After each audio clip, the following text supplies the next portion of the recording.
Hi, Phil Turner from Timeform, looking at day one at the Cheltenham Festival. We'll start off in the big race, Champion Hurdle, very open race, 17 runners. I've narrowed it down to a short list of 4. That's Epatant's, Shilos Emery, Supasundae and Silver Streak.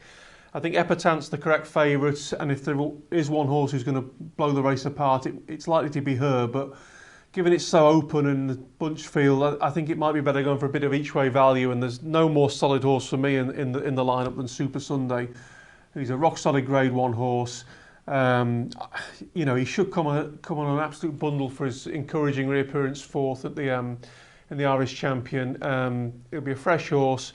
I just can't see him finishing out the money. Whether he's good enough to quite win, I think he'll go very close to it. And as I said, around 12 to 1, I think he's the way to go in a very open year. Bit shorter price in the Arkle, because I'm going to actually side with the favourite, despite the fact it looks like it could be a very strongly run race. There should be plenty of pace on, and that could put a lot of pressure on the sort of jumping involved. Now, touchwood, Notebook's jumping's been notably fluent so far, and I just feel he's just been a bit, the strength of his form has been ignored to an extent.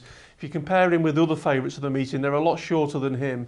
Particularly in relation to the second favourite, Fakir Doudari, who he beat over Christmas and actually now meets on £7 better terms because that horse doesn't get the weight for age allowance. And,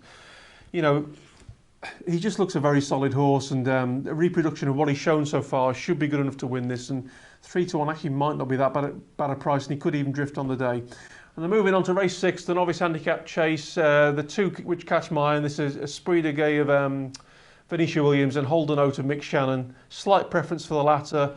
Connections won this race 2 years ago with a horse called Mr. Whittaker. This horse has followed a similar pattern, even though he's yet to win over fences. He's shaped very encouragingly pretty much at every start. He was very unlucky 2 starts ago and virtually brought down at Kempton, and then shaped like the best horse for a long way in a race over 3 miles at Warwick last time. I think he's a graded novice running in a novice handicap here, and around 15 to 2, he's the way to go for me.